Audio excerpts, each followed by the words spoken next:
디모데전서 1장 3절로 7절의 말씀을 가지고 진리에서 벗어나는 이유라는 제목으로 하나님 말씀 같이 묵상합니다. 스페인의 산티아고 데 콤포스텔라에는 예수님의 12 사도들 가운데 하나인 작은 야고보의 무덤이 있습니다. 현재도 수많은 관광객들, 특별히 많은 신앙인들이 야고보가 복음을 전했었던 산티아고의 순례길을 찾아 영적인 도전을 받곤 합니다.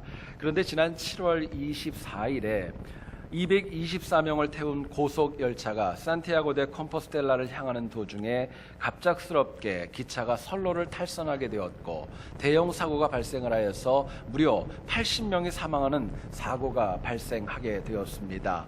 원인을 정확하게 알아보니까요, 그 선로에서는 속도가 80km가 규정 속도였습니다. 그런데 무려 이 선로를 220km로 엄청난 속도로 달려가게 되었고, 그것으로 인하여 기차가 탈선을 한 다음에 많은 인명피해가 발생하게 되었던 것입니다. 여러분, 기차가 가는 길을 선로라고 합니다. 기차가 그 선로 안에 제대로 있을 때에 비로소 안전할 수 있는 것입니다. 그러나 만약에 이것을 벗어나게 되면, 선로를 벗어나게 되면 결국에는 대형 참사로 결과가 나타날 수밖에 없는 것이 당연한 이치입니다. 하나님께서 우리 각자를 사랑하셨습니다. 우리를 보배롭고 존귀하고 사랑스러운 존재로 이끌어 주셨는데요, 그렇기 때문에 우리가 이 땅에서 주님의 백성으로 걸어가야 될 길이 있는 것입니다. 문제는 내가 그토록 존귀한 존재라면은요, 꼭 가야 할 길을 벗어나서 다른 길을 갈 때, 내가 이탈할 때에 그때 비로소 내 삶에 많은 문제가 발생하는 것 너무나도 자주 보게 됩니다. 결국 오늘의 문제 가운데 가장 핵심적인 것은 우리가 영적으로 이탈하는 것입니다. 우리가 가지고 있는 숙제가 있다면 영적인 이탈로부터 다시금 제자리로 돌아오는 것, 이것이 가장 중요하고도 중요한 도전입니다. 같이 읽은 본문의 내용을 보면 이 디모데는 자기의 스승이자 영적 아버지인 사도 바울을 따라서 마케도니아를 향해 함께 동역하려 가기를 원했을 겁니다. 그런데 바울이 2년 동안이나 열정적으로 사역을 했었던 이 에베소 교회가 믿음의 그 선로에서 탈선하고 이탈하고 말았습니다. 바울이 전했던 복음을 버리고 다른 교훈을 따르게 되었습니다. 뿐만 아니라 성경을 보니까 정말 피해야 될 신화와 끝없는 족보에 휩싸여 가지고요, 교회가 갑자기 변론장이 되고 말았던 것입니다. 디모데가 해야 될 일이 있었다면 바로 이처럼 영적으로 탈선한 에베소 교회를 본 궤도로 그들을 끌어올리는 것이 그에게 주어진 사역의 목적이었습니다. 여러분, 오늘을 살아가는 우리의 사회를 가만히 보면 진리에서 벗어난 것이 너무나도 정상처럼 보입니다. 벗어난 것이 정상처럼 보이고요, 또 더 나아가서는요, 진리를 고수하고 내가 주님 주신 복음 안에 살아가는 것이 어쩌면 이상하고 정말 정상적이지 않게 보일 때가 적지 않습니다. 여러분, 우리에게 하나님이 말씀을 주시는 이유가 있습니다. 예배로 불러주시고 기도하고 엎드리게 하는 이유가 있다면 내가 벗어났던 영적인 이탈에서 제자리로 돌아오라는 것입니다. 뿐만 아니라 탈선한 이 세상을 예수 그리스도의 빛과 소금의 역할을 감당하면서 그 역시 제자리로 돌아오게 하는 것, 우리에게 주신 소명이자 숙제입니다. 여러분, 문제는 우리가 진리에서 탈선한 이 세상을 어떻게 할까? 개탄하는 것에서 그치는 것이 아니라 왜 세상이 탈선할 수밖에 없었는지를 저희들에게 바른 이유를 캐치할 줄 알아야 됩니다. 본문을 통하여서 많은 신앙인들이 왜 진리에서 벗어나 탈선하는지, 거기에서 돌아오려면 과연 무엇이 필요한지 하나님이 주는 메시지를 같이 한번 나누어 보기를 소원합니다. 첫 번째입니다. 신앙인이요, 영적인 균형, 영적인 밸런스를 잊어버리게 되면은요, 진리를 벗어날 수밖에 없는 것입니다. 본문을 보면은요, 이런 내용이 나옵니다. 다른 교훈을 가르치지 말며 신화와 끝없는 족보에 몰두하지 말게 하려 함이라 말씀합니다. 여러분, 바울은요, 이 에베소 교회를 향하여서 표현을 할 때 아주 중요한 표현과 도전을 저희들에게 말씀합니다. 예를 들면 이런 겁니다. 한번 보시죠. 에베소 교회가 다른 교훈을 추종한다고 얘기하지 않습니다.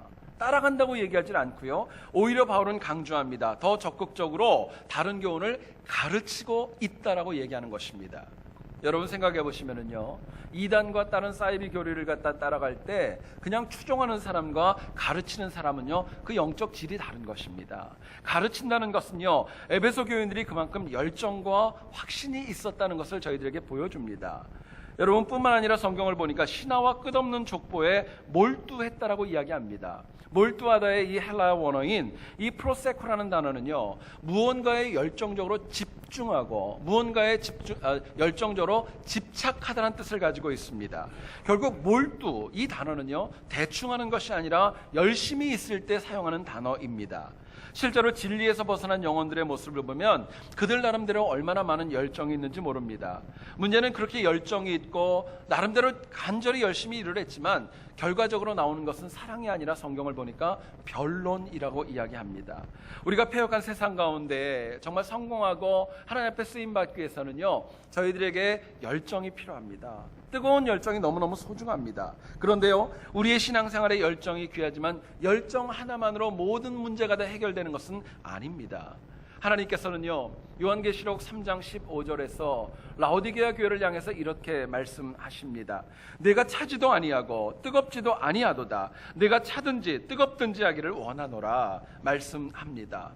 하나님께서는 식어져 있는 라오디게아 교회를 향하여서 열정을 가지라고 말씀합니다. 그런데 만약에 그 교회에 열정만 필요했다면 바로 거기서 말씀을 멈추어야 마땅했던 겁니다. 그런데요, 성경을 보니까 너에게 뜨겁기를 원한다 하고 이어서 마지막에 이런 말씀으로 라오디게아 교회를 향한 교훈을 마칩니다. 이렇게 얘기를 합니다. 귀 있는 자는 성령이 교회들에게 하시는 말씀을 들을지어다. 말씀을 들으라고 얘기하는 겁니다. 여러분, 우리가 열정과 함께 무엇이 있어야 영적 균형을 가지고 진리 가운데 이탈하지 않고 살아갈 수 있을까 물어야 됩니다. 본문은 저희들에게 이렇게 얘기를 합니다. 우리가요, 균형이 필요한데 그 균형은 하나님 말씀에 대한 열정이 있고 하나님 말씀을 붙잡는 것, 두 가지가 있어야 됩니다. 말씀과 열정이 함께 되어지고 균형이 이루어질 때 비로소 내가 진리 가운데서 이탈하지 않는 것입니다. 바울은요, 오늘 본문 4절에서 얘기를 합니다. 다른 교훈의 끝을 얘기를 하면서 변론이라는 단어를 씁니다. 논쟁이 있는 겁니다. 5절의 말씀을 보시면은요, 복음은 믿음에서 나오는 사랑을 만든다고 얘기를 합니다. 여러분, 이 사랑은 그냥 사랑 아닙니다. 예수님이 우리들에게 보여주셨던 아가페의 사랑을 이야기합니다. 바울은 본문에서요, 그릇된 교훈은 변론을 일으키지만 바른 교훈은 무조건적인 사랑, 아가페의 사랑을 낳는다라고 저희들에게 두 개의 차이점을 명쾌하게 말씀해주고 있습니다. 결국 오늘 우리에게는요, 하나님의 말씀과 함께 이것을 사모하는 열정이 함께 있어야 되고 균형을 이루어야 마땅한 것입니다. 마치 마차의 두 바퀴가 열정과 말씀으로 잘 장착되어져서 무거운 짐을 지고 미래를 향하여 나가는 것과 똑같습니다. 만약에 이 열정과 말씀 가운데 하나만이라도 없다면요, 앞으로 나갈 수 없습니다. 제자리에서 뱅뱅 돌다가 결국에는 마차는 무너지고 마는 것이 당연한 이치입니다. 여러분, 오늘 우리의 문제가 있습니다. 복음에 대한 사모함이 있지만 어떤 경우에는 복음에 근거한 열정이 너무나도 작습니다. 역으로 이런 경우도 있습니다. 열정은 있는데 하나님 말씀에 대한 그 사모함과 하나님 말씀에 대한 뜨거움이 사라지고 있다는 데에 있습니다. 사실은 두 가지가 다 필요한 것입니다. 성경을 보면 예수님께서 참 많이 편안해하고 많이 방문했었던 가정이 있습니다. 베다니에 살고 있는 나사로의 가정이었습니다. 여러분 아시는 대로 예수님만 오시면은요, 마르다는요, 열정과 정성을 다하여서 음식을 준비하고 주님과 사도들을 공개하기 위해서 얼마나 많은 시간과 노력을 기울이는지 모릅니다. 그런데 그 자매였던 마리아는요, 성경을 보니까 언니가 바쁜 거 아랑곳하지 않습니다. 예수님의 발 앞에 와서 하나님 말씀 듣는 거에 전력을 다합니다. 얼마나 약이 올랐으면은요, 마르다가 그러지 않습니까? 쟤 좀 혼내가지고 나 좀 도와주라고 그렇게 얘기할 정도로 하나님 말씀을 참 열심히 듣습니다.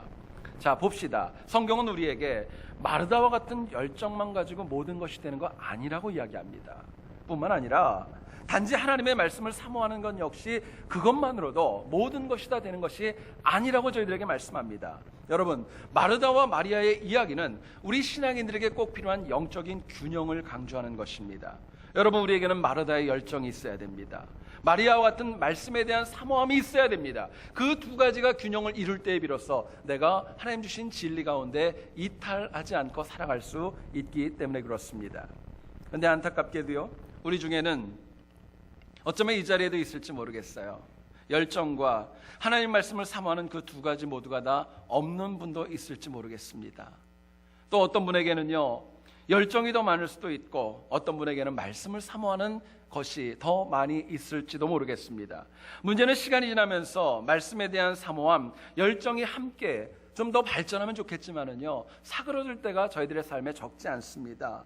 이처럼 우리에게 주신 하나님의 은혜, 말씀에 대한 사모함, 열정이 사그라드는 그 모습을 보게 되면은요, 이것을 이렇게 표현할 수 있습니다. 영적인 타성에 젖는 것입니다.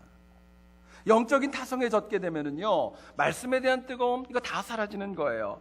그러나 우리 가운데는 그런 분들도 있을 겁니다. 나는 모태신앙인데, 내가 예수를 믿은 지가 몇십 년인데, 나한테 열정이 있는데, 나한테 말씀이 있는데, 스스로 자위하는 가운데 나도 모르게 영적 타성에 빠져 들어가고 맙니다. 여러분, 타성이란 단어가 뭘까요? 이것은 뭐냐면요, 일상생활에서 시간이 지나면서 무엇인가에 익숙해지는 것입니다. 아무렇지도 봐도 되지 않습니다. 그냥 편안해지는 거예요. 처음에는 주의 일에 대한 열정도 나에게 있었습니다. 말씀을 들을 때 뜨거움도 있었고 눈물도 났고 내 가슴에 뜨거운 뭔가가 불끈불끈 올라오는 체험이 있었습니다. 그런데요, 어느 때인지는 모르겠습니다. 나도 모르게 그 모든 것이 다 이제는 흐려지고 말았습니다. 사라지고 있는 거예요. 영적인 타성이 무서운 이유가 있습니다. 갑자기 이루어지기 때문에 그렇습니다. 그렇기 때문에 그런 것이 아니라 서서히 나도 모르게 이루어지는 특징이 있습니다. 제가 말을 잘못했는데요, 갑자기 이루어지는 것이 아니라 나도 모르게 영적 타성은 이루어지는 겁니다. 생각해 보시면은요, 언제, 어떻게, 왜, 누구에 의해서 내가 이렇게 됐는지 사실은 모릅니다. 근데 내가 어느 날 보니까 영적으로 식어져 있는 것입니다. 존 너트버그라는 사람이 그분이 쓴 책 가운데 생각보다 가까이 계시는 하나님, 이란 책에서 이렇게 얘기를 합니다. 잘 들어보시죠. 신앙인이요, 영적 타성에 젖는 것이 영적으로 타락하는 것보다 훨씬 더 위험하다 이야기했습니다. 영적으로 타성에 젖는 것, 그것이 영적인 타락보다도 더 무섭다는 것입니다. 여러분, 우리가 영적인 균형으로 승리하려면요, 다른 거 없습니다. 내가 영적인 타성에 빠지지 않았는지 날마다 확인하셔야 됩니다. 또한 우리가 주님의 일을 할 때 그냥 무작정 헌신만 하려고 하면은요, 자칫하면은 영적인 타성에 쉽게 빠지게 됩니다. 무작정 헌신하면은요, 나도 모르게 내가 하는 모든 일에 내 의가 나타나게 되어져 있고 결국에는 불평과 원망으로 인하여 변론을 유발하는 것입니다. 여러분, 그렇기 때문에요, 우리에게 균형이 필요합니다. 열정도 있어야 되고 하나님 말씀에 대한 사모함도 있어야 됩니다. 이처럼 우리가 진리에서 벗어나지 않으려면요, 우리가 꼭 필요한 것이 있습니다. 은혜 받으시면 됩니다. 여러분, 은혜 받으시면은요, 이 두 가지 균형은 당연히 이루어지는 겁니다. 은혜 받고 일하면은요, 열정이 식어지지 않습니다. 내가 은혜 받고 말씀을 들으면은요, 모든 말씀들이 다 내 마음에 깊이 새겨지는 것입니다. 여러분, 은혜 받기 위해서는 딴 거 필요하지 않아요. 내 열정이 바른 열정인지 날마다 무릎 꿇어 기도하는 헌신 필요합니다. 내가 은혜 받기 위해서는요, 하나님이 나에게 주셨던 예배의 시간 생명보다 귀하게 여기시고 하나님 말씀 듣는 헌신이 필요합니다. 나에게 주어진 일을 충성하시고 하나님이 나에게 준 사역에 대해서 정말 간절함으로 수고하는 그 노력 가운데 하나님이 우리에게 주시는 은혜와 영적인 균형과 진리에서 벗어나지 않는 능력이 있기 때문에 그렇습니다. 여러분, 세상 어떤 신앙인도 은혜 받고 열정이 이전보다 사라지는 사람은 없습니다. 은혜 받고 말씀을 과거보다 더 멀리하는 영혼, 그런 영혼도 없습니다. 여러분, 꼭 기억해야 될 것, 진리에서 탈선하지 않는 은혜는 땅이 아니라 하늘로부터 받는 것입니다. 땅으로부터 받는 거 아무것도 없어요. 하나님이 주시는 겁니다. 예수님께 생명 얻는 진리를 우리들에게 선물로 주셨다면 이제 그것을 지키고 누리는 것은요, 내 몫입니다. 내가 가지고 누려야 될 거예요. 그리고 진리를 지키고 탈선하지 않으려면요, 우리에게 열정이 있고 말씀이 있는 균형이 필요합니다. 여러분, 간절히 원하는 것, 한 주를 살아가실 때 그냥 하루하루 살아가지 마시고요, 내가 하나님 앞에 주신 열정과 하나님 말씀을 가지고 영적인 균형을 가지고 진리에서 이탈하지 않고 진리 안에서 승리하는 우리 모두 될 수 있기를 주님의 이름으로 축원드립니다. 두 번째로 생각할 것은요, 우리가 이 땅의 것만 추구하면, 신앙인이 땅의 것을 추구하게 되면은요, 진리로부터 벗어날 수 있는 것입니다. 에베소에 남은 디모데가 가르쳐야 될 탈선한 영혼들의 특징을 본문은 이렇게 얘기를 합니다. 생명의 복음을 듣고도 다른 교훈을 쫓았던 영혼들, 가르치는 영혼들, 신화와 끝없는 족보에 몰두하는 영혼들, 그 영혼을 이 디모데가 그들을 돌이켜야 되는 숙제가 있었던 거예요. 여러분, 여기서 이 다른 교훈이라는 건 뭐냐면요, 에베소 지역에 굉장히 유행하고 있었던 헬라 철학을 통한 이방의 신학들, 이단들의 논리를 이야기합니다. 또 신화라는 말의 헬라어 원어를 보면은요, 꾸며진 이야기란 뜻입니다. 잘 들어보시죠. 꾸며진 이야기입니다. 주신 이야기가 아니라 꾸몄다는 건 뭐죠? 이 땅의 이야기라는 거예요. 족보에 몰두합니다. 여러분, 족보는요, 인간이 살아왔던 이야기입니다. 결국 다른 이론, 또 족보와 신화의 특징이 있습니다. 다 이 땅의 것입니다. 이 땅 가운데 만들어지는 거예요. 성경을 우리에게 한 번도 인위적인 것들, 땅의 것을 추구하며 살라고 말씀한 적 없습니다. 결국 에베소 교회에 문제가 있습니다. 교회가 진리에서 탈선한 가장 큰 이유가 있다면요, 하늘의 것을 들었습니다. 그럼에도 불구하고 땅의 것만 보고 살았던 거예요. 우리도 마찬가지입니다. 여러분, 우리가 넘어지는 이유가 있고 진리에서 이탈하는 가장 큰 이유가 있다면 하늘의 것을 저희들이 삶에서 듣습니다. 설교를 통해 듣고, 기도하는 가운데 듣고, 말씀을 읽으면서 듣지만 내가 땅의 것을 바라보기 때문에 나도 모르게 진리로부터 이탈하는 것입니다. 여러분, 우리는 언제나 눈앞의 것, 이 땅의 것만 바라보는데요, 그거 극복하셔야 되는 거예요. 눈앞에 있는 것보다는요, 좀 멀리 볼 줄 알고, 깊게 볼 줄 알고, 높게 보는 지혜가 저희들에게 필요한 것입니다. 책을 읽다가 재미있는 얘기가 있어서 소개합니다. 군대에서 고참이 부하들에게 그런 명령을 내렸습니다. 지금 부대원들 가운데 피아노 전공자가 있으면 좀 데리고 오라고. 그래가지고 어떤 연주를 위해서 부른 줄 알았어요. 피아노 전공자가 딱 왔더니 고참이 그렇게 얘기하더랍니다. 저 피아노 좀 옮겨. 여러분, 얼마나 황당하겠어요. 그렇죠? 또 이런 명령을 내렸습니다. 미술 전공한 애를 좀 불러오라고. 그래가지고 굉장히 명문대학에서 미술 전공한 애를 불러왔는데 다른 것도 시키지 않고 족구하게 운동장에다 선글하고 얘기하더랍니다. 얼마나 황당하겠어요? 검도를 전공한 친구를 부르더니 하는 말이 음식 준비할 팥 썰라고 그러더래요. 여러분, 한번 보십시오. 많은 것들이 있는데 앞에 있는 것, 얕은 것들, 그것만 바라보는 것이 있기 때문에 우리가 진리로부터 이탈할 때가 너무나도 많이 있는 것입니다. 자, 그렇다면 우리가 어떻게 하면 땅의 것, 눈앞에 있는 것만 보는 시각을 극복하고 진리 안에서 살아갈 수 있을까 묻게 됩니다. 본문은 저희들에게 이렇게 얘기를 합니다. 매일의 일상생활에서 하나님 바라보고 살아갈 때, 땅의 것 눈앞이 아니라 하나님 바라볼 때, 하나님 바라보고 살아갈 때 우리가 진리 가운데 이탈하지 않고 살아갈 수 있다 도전합니다. 여러분, 오늘 바울이 에베소 교회에서 사역하는 디모데를 향하여 말합니다. 디모데가 목회하고 있었던 에베소 교회에는 두 가지 종류의 신앙인이 있었습니다. 하나는 뭐냐면요, 복음이 아닌 땅의 것들, 다른 교훈, 신화, 족보, 이것을 옳다고 여기는 신념을 가진 신앙인이었습니다. 신념의 사람들. 두 번째 부류가 있었습니다. 인간적인 그 무엇도 아니라 오직 하나님만 바라보는 신앙의 사람이었었습니다.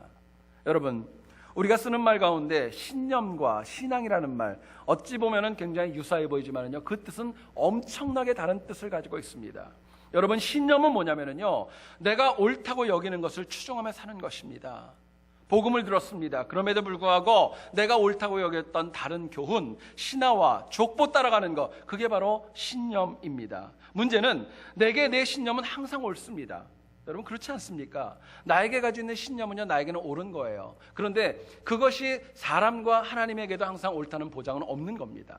어떤 경우에 옳을 수도 있고 어떤 경우에는 상처를 줄 수도 있는 것입니다. 여러분, 신념의 또 다른 특징이 있습니다. 내가 옳다고 믿기 때문에 상대방도 그래야 된다고 강조하면서 바꾸려고 합니다. 강조하는 거예요. 그러다 보니까 신념을 가진 사람의 특징이 있습니다. 항상 변론만 일어납니다. 다툼이 일어나는 것이에요. 그러나 신앙은 다릅니다. 신앙은요, 땅의 것이 아니라 하나님이 주시는 복음으로 얻는 것입니다. 신앙은 내가 취하는 거 아닙니다. 성령 하나님께서 우리에게 주시는 것입니다. 선물입니다. 신앙은요, 내가 보기에도 좋은 것이고 사람이 보기에도 좋고 하나님 보기에도 좋은 것입니다. 여러분, 그게 신앙입니다. 다 좋은 거예요. 여러분, 그렇기 때문에 신앙의 결과를 오늘 본문 5절은 얘기를 합니다. 사랑이라고 얘기를 해요. 무조건적인 사랑, 아가페의 사랑이라고 강조합니다. 결국 신앙은요, 나를 먼저 바꾸려고 하지 누군가를 바꾸려고 하지 않는 것이, 그게 신앙의 특징입니다. 여러분, 잊지 마셔야 될 것, 신념은 땅의 것을 추종하지만 신앙은 하늘의 것을 추종하기 때문에 절대로 진리에서 벗어나지 않는 것입니다. 이 시간에 한번 여러분들에게, 각자에게 한번 스스로 물어보시기 원합니다. 내가 하루하루 살아가고 지금까지 살아오면서 나는 과연 신념을 믿고 살아왔는가, 아니면 신앙을 가지고 살아왔는가 물어보셔야 됩니다. 만약에 내가 이 땅을 살아가면서 내가 가는 곳마다 변론이 일어나고 다툼이 일어나고 누군가가 불편해하고 자꾸 고집부리고 힘들어지면은요, 그거는 신념으로 사는 것입니다. 그러나 역으로 내가 가는 곳마다 사랑이 일어나고 누군가가 치유가 되어지고 은혜가 나타나고, 그것은 사랑으로 사는 것입니다. 여러분, 인간이 인간답게 살기 위해서는요, 신념이 아니라 신앙으로 살아야 됩니다. 그래야 우리가 진리에서 벗어나지 않는 거예요.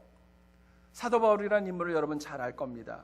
주님을 만나기 전에 율법과 헬라 철학으로 똘똘 뭉쳐진 신념의 사람이었었습니다. 얼마나 똘똘 뭉쳐졌는지요. 가까운 지역뿐만이 아니라 다메섹까지 가가지고 기독교인들을 체포할 정도로 아주 신념이 굳건했던 사람이었습니다. 문제는요, 땅의 열심, 땅의 신념을 가지고 있기 때문에 바울이 가는 곳마다 눈물이 있습니다. 아픔이 있습니다. 상처가 있는 거예요. 그러나 다메섹 도상에서 예수 그리스도를 만난 다음에 바울의 모든 것이 다 바뀌게 됩니다. 이제는 신앙으로 무장되어지는 겁니다. 여러분, 바울이 변화된 다음에 가만히 한번 보세요. 누군가를 바꾸려고 하지 않습니다. 자기가 바꾸는 거예요. 내가 바꿈으로 인하여 그 영혼을 구원하기 위해서 헌신했고 수많은 영혼을 살려냈던 것, 저희들에게 보여주고 있습니다. 여러분, 악한 마귀는 지금도 여전히 삼킬자를 찾아 세상 곳곳을 두루 헤매고 있습니다. 그것이 지금의 현실입니다. 그러므로 우리가 그럴수록 더 땅의 것이 아니라, 이 땅의 것이 아니라 하나님만 바라보고 하나님의 인도하심을 신뢰하며 살아야 마땅한 것입니다. 여러분, 하나님께서는요, 땅이 아니라 하나님 바라보고 살아가는 영혼들에게 하나님의 말씀을 주십니다. 은혜를 주십니다. 보호하시고 지켜주시는 거예요. 또한 하나님께서 말씀하시는 대로 따라갈 때 우리가 결코 진리에서 이탈하지 않고 탈선하지 않는 것입니다. 여러분, 결국 하나님 바라보고 살아가면은요, 패하지 않습니다. 승리하는 거예요. 어떤 어려움이 있다 할지라도 이겨나갈 수 있는 것입니다. 1912년도 세계적으로 굉장히 큰 사건이 있었습니다. 영국에서 만들어진 세계 최고의 초호화 유람선이라고 할 수 있는 타이타닉이 영국을 출항하였고, 대서양 가운데 운행 중에 불과 나흘 만에 이 배가 침몰하고 말았습니다. 원인을 살펴보니까 항해 도중에 만난 빙산을 피하지 못했기 때문이라고 이야기합니다. 여러분, 근데 생각해 보면은요, 빙산이 있다는 거 아무도 모르는 거 아니었습니다. 뿐만 아니라 누군가가 타이타닉호에게 빙산이 있다는 거 경고하지 않았던 것도 아니었습니다. 다 있었습니다. 실제로 기록을 보게 되면요, 무전이 타전되어져 가지고 빙산이 있다는 사실이 무려 6번이나 타이타닉호에 전달되어졌던 겁니다. 근데 문제는 뭐냐면요, 그렇게 분명한 경고를 듣지 못함으로 인하여 침몰했고, 이것으로 인하여서 무려 1517명이나 되는 많은 생명이 사망하고 말았습니다. 여러분, 요한복음 14장 26절에서 예수님이 이렇게 얘기를 하십니다. 보혜사 곧 아버지께서 내 이름으로 보내실 성령, 그가 너희에게 모든 것을 가르치고 내가 너희에게 말한 모든 것을 생각나게 하리라 말씀하십니다. 여러분, 우리가 믿는 하나님은요, 침묵하시는 하나님 아닙니다. 우리가 믿는 하나님은요, 내가 어려움에 있고 내가 고통 가운데 있을 때 나를 위로하시고 다가와 주시고 어루만져 주시는 그런 하나님이십니다. 우리를 방치하지 않고 내버려두는 그런 하나님이 아니라 얼싸안아 주시고 어루만져 주시고 회복시켜 주시는 하나님이십니다. 여러분, 하나님께서 항상 나를 주목하셔서 내게 말씀하십니다. 생각나게 하십니다. 가르쳐 주십니다. 문제는 메시지가 없어서 못 듣는 거 아닙니다. 문제는 뭐냐면요, 타이타닉의 경고처럼 반복적으로 주시는 하나님의 메시지를 안 듣기 때문에 그렇습니다. 메시지가 없는 거 아닙니다. 안 듣는 거예요. 문제는 너무나도 분명한 메시지가 있지만 우리가 하나님 바라보고 살아가지 않는 것입니다. 모두가 다 금방 있다가 없어질 세상의 특징, 눈앞에 있는 것, 땅의 것, 거기에만 집착하고 하루하루 살아가기 때문에 나도 모르게 진리로부터 멀어지고 마는 것입니다. 여러분, 정말 진리 가운데 승리하기를 원한다면요, 우리가 이 땅과 눈앞에 있는 것, 집착하는 것, 그거부터 이기셔야 됩니다. 눈을 들으셔야 돼요. 예수 그리스도 바라보셔야 됩니다. 그리고 그분 바라보는 가운데 하루하루 승리할 수 있기 때문에 그렇습니다. 여러분, 한 주간도 우리가 이제 세상을 향해 나갈 겁니다. 우리 눈앞에 보이는 것들은요, 세상의 것들이 더 많이 있을 겁니다. 어쩌면 땅의 것들이 더 많이 보일 겁니다. 그럴 때요, 여러분 낙담하지 마시고 잠깐 멈추시고 내 심령에 말씀하시는 하나님의 음성을 듣기 원합니다. 그냥 그대로 보지 마시고 그냥 멈춰서 하나님 나에게 말씀하시는 거 들어보세요. 세상이 약하기 때문에 항상 말씀하시고 보여주시는 하나님 말씀 듣는 거룩한 습관이 저희들에게 너무나도 소중하기 때문에 그렇습니다. 결국 여러분 잘 들어보시죠. 내가 주님의 음성을 들으면, 내가 하나님 말씀을 들으면요 살 수 있지만, 나에게 주시는 말씀을 내가 못 듣고 안 들으면 나는 진리로부터 벗어날 수밖에 없는 것입니다. 여러분, 그렇기 때문에 부탁드립니다. 아이들이 그런 얘기 많이 하더라고요. 기를 쓰고 한다고. 여러분, 하나님 말씀 듣기 위해서 기를 쓰셔야 돼요. 최선을 다하면서 땅의 것보다 하나님 보고 살아가는 헌신이 저희들에게 너무너무 소중한 것입니다. 한 주간을 살아갈 때도 저희들이 세상에서 이 세상이 탈선한다 할지라도 적어도 나는 하나님 바라보고 하나님 향하여서 날마다 그분 붙잡고 승리하는 우리 모두 될 수 있기를 다시 한번 주의 이름으로 축원드립니다. 여러분, 거대한 기차가 탈선하는 것은요 엄청난 문제에서 발생하지 않습니다. 어쩌면 눈에 보이지 않고 아무도 모르는 작은 어긋남에서부터 대량 인명살상이 일어나는 것입니다. 탈선의 결과는 예외 없이 대형 참사로 귀결되어집니다. 여러분, 우리가 진리에서 탈선하는 것도 가만히 보게 되면요 작은 일로 시작됩니다. 사람이 하나님 떠날 때 보면요 큰 일로 하는 거 아닙니다. 작은 일이 시작되어지는 거예요. 근데 그 작은 일에 결국에는 내 인생이 걸려지고 큰 걸로 발전하는 겁니다. 여러분, 그렇기 때문에 진리에서 벗어나면요 내 앞에는 사실은 하나님 기뻐하지 않는 모습만 있을 뿐입니다. 여러분, 우리가 진리에서 정말 벗어나지 않고 이탈하지 않기 위해서 본문은 얘기를 합니다. 우리가 말씀과 열정의 균형이 필요하다고 말씀하고 있고요. 뿐만 아니라 우리가 땅의 신념이 아니라 하늘의 신앙을 가지고 살아가야 된다 도전하십니다. 여러분, 그래서 한 주간도 우리가 진리 안에서 더 굳건해지고 승리할 수 있기를 다시 한번 주님의 이름으로 간절히 축원드립니다. 기도하겠습니다. 거룩하신 하나님 아버지, 주님은 우리들에게 진리를 알지니 진리가 너희를 자유케 하리라 말씀하셨습니다. 하지만 우리는 매일 공급하시는 진리의 말씀이 있지만 탈선하고 이탈하여서 주께서 주신 은혜를 누리지 못할 때가 얼마나 많은지 모릅니다. 하나님, 부족한 저희를 긍휼히 여겨 주시어서 항상 하나님 말씀과 하나님 나라를 향한 열정이 균형을 이루며 살아갈 수 있도록 도와주시옵소서. 또한 항상 이 땅이 아니라 하나님만 바라보고 살아갈 수 있도록 눈앞의 것에 빠지지 않도록 주여 역사하여 주시옵소서. 그래서 우리 모두가 다 하나님 나라에 가기까지 이 자리에 있는 영혼들 한 명도 한 분도 진리에서 탈선하지 않고 승리하도록 하나님 도와주시옵소서. 감사와 찬양을 드리며 예수님의 이름으로 기도드렸사옵나이다. 아멘.